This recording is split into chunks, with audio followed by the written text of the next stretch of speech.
Bismillahirrahmanirrahim. Assalamualaikum warahmatullahi wabarakatuh. Perkenalkan, kami dari kelompok 6 yang beranggotakan 1. Lailatul Amelia, 2. Rita Yuni Hardikawati, 3. American Alberta S, 4. Ajeng Karunia. Di sini akan mempresentasikan hasil diskusi kelompok kami. Konsep gadai dan wadiah. Yang pertama, pengertian akad rahan atau gadai.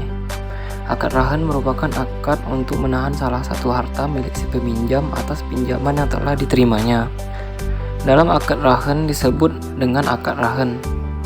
Dalam konteks penerapan akad rahan, objek barang yang ditahan oleh pihak yang memberikan pinjaman tersebut memiliki nilai ekonomis atau nilai jual. Dengan demikian, pihak yang memberikan pinjaman dapat memperoleh jaminan atas pinjaman yang diberikan kepada pinjaman dan dapat mengambil kembali seluruh atau sebagian piutangnya yang telah diberikan kepada peminjam. Landasan akad rahan adalah Fatwa Dewan Syariah Nasional (DSN MUI nomor 25 DSN MUI 3/2002 mengenai akad rahan atau gadai. Selanjutnya, rukun akad rahan atau gadai. Rukun akad rahan yaitu antara lain 1. Harus adanya akad dan ijab kabul. 2. Akid atau orang yang bertransaksi gadai. 3. Marhun dan marhun bih atau adanya pinjaman dan barang yang digadaikan.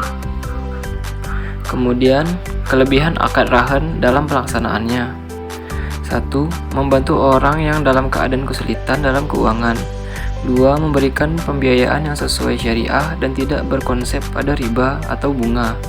3. Lebih aman dengan menyajikan kemudahan dalam proses gadai barang. Pengertian akad wadiah.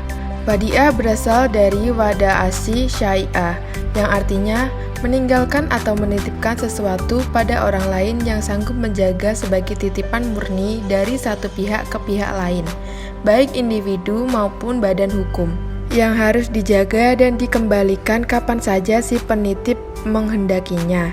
Dalam ekonomi syariah, wadiah adalah titipan nasabah yang harus dijaga dan dikembalikan setiap saat nasabah yang bersangkutan menghendaki.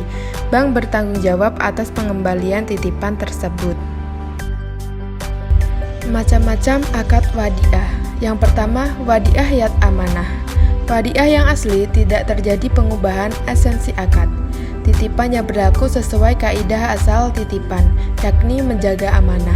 Penerimaan titipan tidak mempergunakan barang titipan dan tidak bertanggung jawab atas kehilangan dan kerusakan yang terjadi pada barang titipan selama hal ini bukan akibat dari kelalaian atau kecerobohan penerima titipan dalam memelihara titipan tersebut.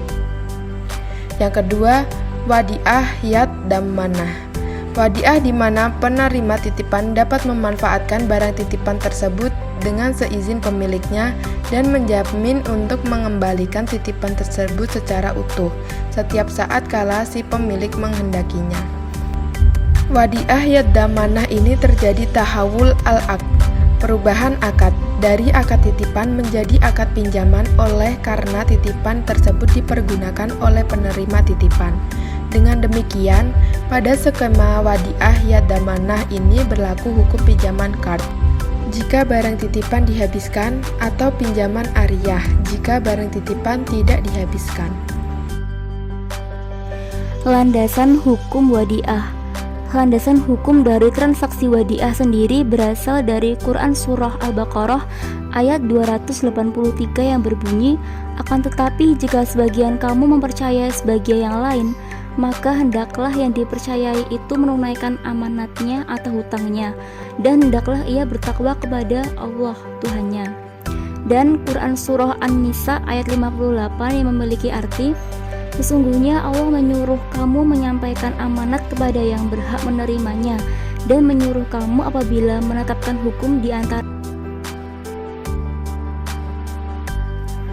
Rukun wadiah. 1. Adanya ijab dan qabul atau sigot. 2. Harta atau barang yang dititipkan hanyalah barang yang bisa disimpan. Barang yang tidak dapat disimpan seperti benda yang jatuh ke dalam air atau hewan yang tengah kabur ke alam liar tentu tidak dapat dititipkan. 3. Harta atau barang yang dititipkan harus halal. 4. Barang yang dititipkan adalah barang yang memiliki nilai atau qimah sehingga dapat dilihat sebagai mal. 5.